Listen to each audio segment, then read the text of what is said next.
నిన్న స్వయంగా మీరు కళ్ళారా చూసినారు.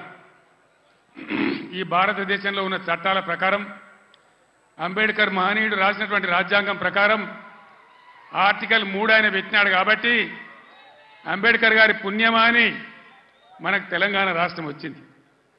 ఆ మహనీయుని గౌరవించుకోవాలని గుండెల్లో పెట్టుకోవాలని 125 ఫీట్ల ఎత్తున ఉండేటువంటి ప్రపంచంలోనే ఎక్కడ లేనటువంటి భారతదేశంలో ఎక్కడ లేనటువంటి అంబేద్కర్ విగ్రహాన్ని మనం హైదరాబాద్లో కట్టుకున్నాం.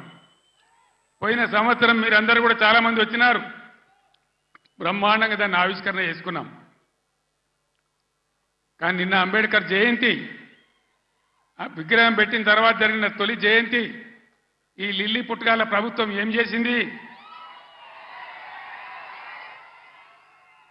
అక్కడికి గవర్నమెంట్ పోలే. ఆ మహనీయునంత హిమాలయ పర్వతమంతా ఎత్తున్న విగ్రహానికి ఒక పువ్వు పెట్టలే, ఒక పూలమాల పెట్టలే, అంజలి ఘటించలే. అనేక రాష్ట్రాల నుంచి ప్రజలు వచ్చినారు చూడడానికి. వాళ్ళ కనీసం మంచినీళ్ళు ఏర్పాటు చేయలే, గేట్లు బంద్ చేసి తాళాలు వేసినారు. దీన్ని ఏమంటారు? అహంకారమా? కండకావరమా? ఏమనుకోవాలి దీనికి? అజ్ఞానమా?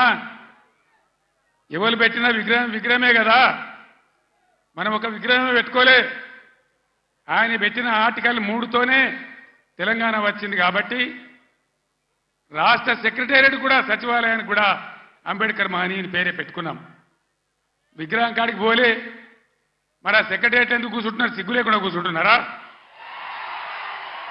అది కూడా అంబేద్కర్ పేరు మీదనే ఉన్నది కదా. యాదగిరి గుట్ట కూడా బీఆర్ఎస్ గవర్నమెంటే కట్టింది. మరి ఆడిపోయి ఎందుకు మొక్కుతున్నారు? ఎమ్మెల్యేలు ఉండే క్వార్టర్లు కూడా బీఆర్ఎస్ గవర్నమెంటే కట్టింది. గెలిచిన కాంగ్రెస్ ఎమ్మెల్యేలు దానిలో ఎందుకుంటున్నారు?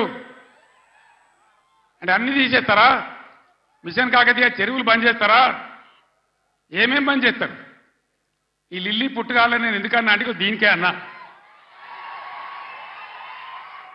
ఒకనాడు ఇదే లిల్లీ పుట్టుకాల పార్టీ సింగూరు ప్రాజెక్టు మన నోరు కొట్టి మన ఎండబెట్టి ఒక డ్రాప్ ఒక చుక్క నీళ్లు కూడా మనకి ఇయ్యలే.